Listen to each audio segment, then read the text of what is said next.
One of the basic concepts, especially of Freud's theory, that many people even recognize his theory by, is at the same time a suggestion by at least one of our followers for a topic that we should cover, and that's drives. Basic concept, basic clinical problem for several decades every psychoanalyst thought about. Questions that it started with are not Freud's. They are present in many places in the 19th century, but Freud introduced them into the medical practice and made a whole school of psychotherapy that revolved around them. We will start now with one general exposition of what Freud thought drives were and a little bit about other people's opinions, and then we'll try to see how he understood which drives existed, how they functioned, and so on. And finally, we'll try to say something about contemporary controversies and how we're trying to address this issue today. So when it comes to Freud, we should actually begin one step before the drives. And that is with Freud's assumption, with his belief that the core fact about our mental life is conflict. Freud couldn't think about human mind that is conflict-free, and throughout his intellectual career, he was looking for different answers to the question, what is it that is in conflict in the human mind?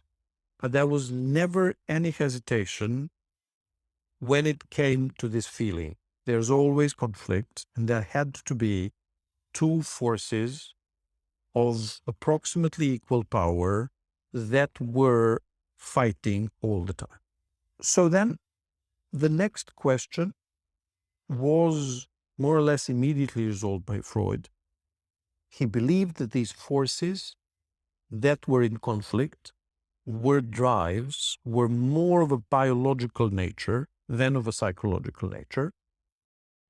And he never believed that the psychological makeup of humans was strong enough to really resist the drives and really, at any occasion, defend them.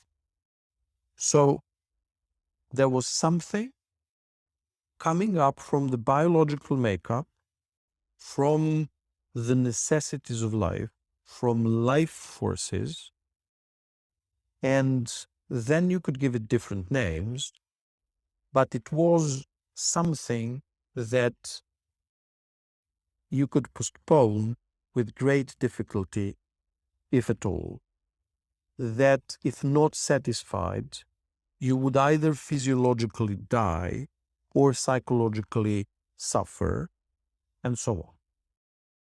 These biological forces that, just by the way, even in English should be called drives and not instincts, Freud believed had several elements that can be distinguished very easily and should be carefully observed. All drives had sources, and the source of the drive is somewhere deep in our organism.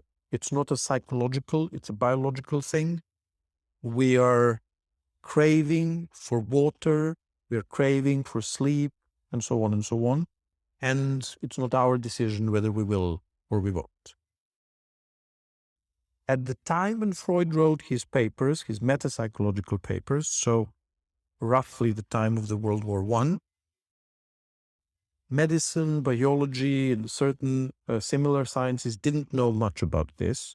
We know a little bit more now, and we can say something about the places in the organism, anatomically, physiologically, where this happens. In Freudian times, these were more attempts to figure things out that were quite still in the dark. The second element of the drive is that it exerts pressure. we recognize drives in our psychological world very clearly because after a certain time there is pressure and we feel discomfort.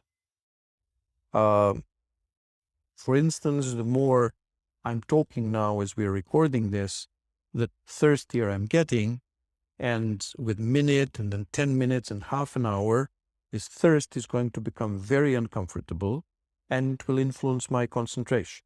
I will still be trying to formulate smart sentences in a language that for me is foreign, so requires double concentration. But over time, this will be more and more difficult because the drive will be exerting pressure and requiring of me to do something about it. The same with hunger, the same with sleep, the same with sexuality, and so on. This pressure most usually functions in some sort of a rhythm. So there is some sort of a cycles. Usually people over time get trained that they are hungry a couple of times per day. Then we have a meal, and then the hunger rises, exerts more and more pressure. Then you have a meal and you return to the zero level where you were before that. And then over time, it again starts rising, and then again it declines, and so on. And we can recognize this with most people in a very easy way. Most people sleep more or less the same amount of time. And when we meet someone who sleeps 4 hours every night, or not at all, we are puzzled, if not concerned. To meet someone who sleeps 12 hours or 6 hours per night and 6 hours in the middle of the day, we are again concerned. And similarly with all other drives. There is, we think, with every drive, its object. So if I'm thirsty, I will not be craving for a book. That would be completely ridiculous because books are not objects for thirst. With Freud, it's very interesting that he thinks the objects are unimportant. Any object that can satisfy the drive wish is equally good.